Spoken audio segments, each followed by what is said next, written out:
భారతీయ సినీ సంగీత ప్రపంచాన్ని తన మధుర గానంతో దశాబ్దాల పాటు అలరించిన గాన కోకిల ఎస్ జానకికి అభిమానులు, కుటుంబ సభ్యులు కన్నీటి వీడ్కోలు పలికారు.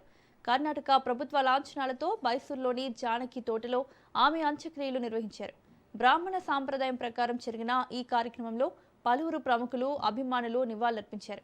వివిధ భారతీయ భాషల్లో 48,000కు పైగా పాటలు ఆలపించి సంగీత ప్రపంచంలో చిరస్థాయిగా నిలిచిన ఎస్ జానకి సేవలను ఈ సందర్భంగా అందరూ స్మరించుకున్నారు.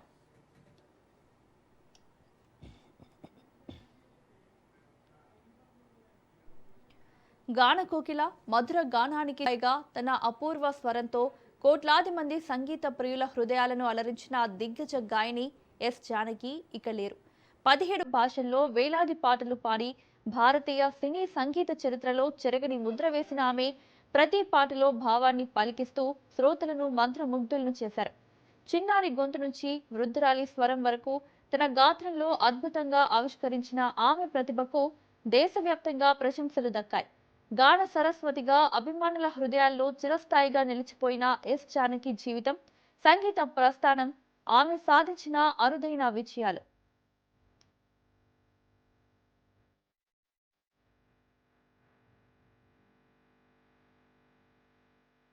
ఎస్ జానకి ఎమ్మెల్యే సినిమాతో సినీ ప్రస్థానాన్ని ప్రారంభించారు. లెజెండరీ సింగర్ ఘంటసాలతో కలిసి నీ ఆశ అడియాస చేజారే మణిపూస అనే తన తొలి పాటను పాడి మొదటి ప్రయత్నంలోనే అందరినీ ఆశ్చర్యపరిచారు. ఆ తర్వాత బావమరదలు చిత్రంలోని నీలి మేఘాలలో గాలి కెరటాలలో పాటతో ఆవిడ వెనక్కి తిరిగి చూసుకోవాల్సిన అవసరం లేకుండా దూసుకుపోయారు.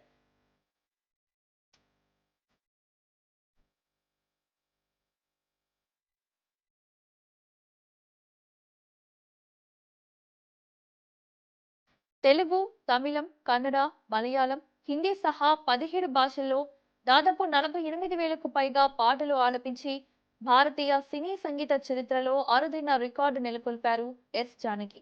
ప్రతి పాటలో భావాన్ని పలికిస్తూ, ప్రతి పాత్రకు తన స్వరంతో ప్రాణం పోస్తూ కోట్లాది మంది సంగీతాభిమానుల మనసులను గెలుచుకున్నారు.